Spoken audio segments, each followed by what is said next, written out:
የሰው ልጅ ከእናትና ከአባቱ ደም ዘር ተጋርቶ ይወለዳል። የሰው ልጅ ከሀገሩ ባህል፣ ቋንቋ፣ ማንነት ተጋርቶ ይወለዳል።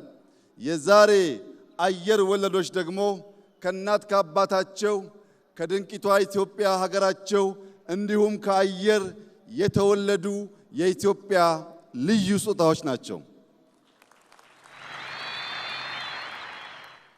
ቀይ ቦኔት የለበሱ ከአየር ተምዘግዝገው የሚወርዱ ባለ ሁለት ክንፍ